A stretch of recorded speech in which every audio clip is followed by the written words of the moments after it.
Ba't malungkot ka? Akala ko nakita na kayo isa mo pang kapatid. Oo.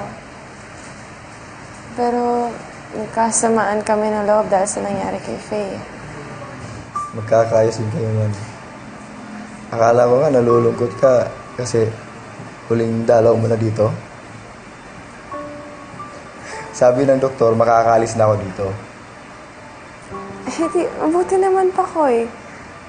Pero saan ka pupunta? May mauuwian ka ba?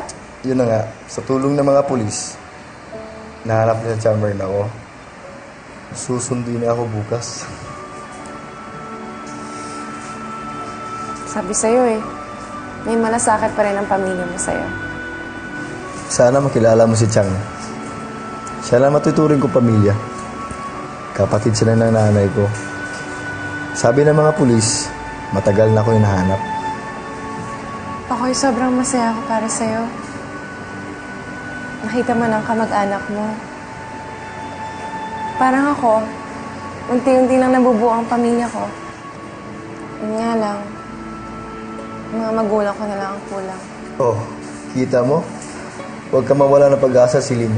Kung kami nga ng chamber na ako, ilang taon na kami lumipas bago nagkita.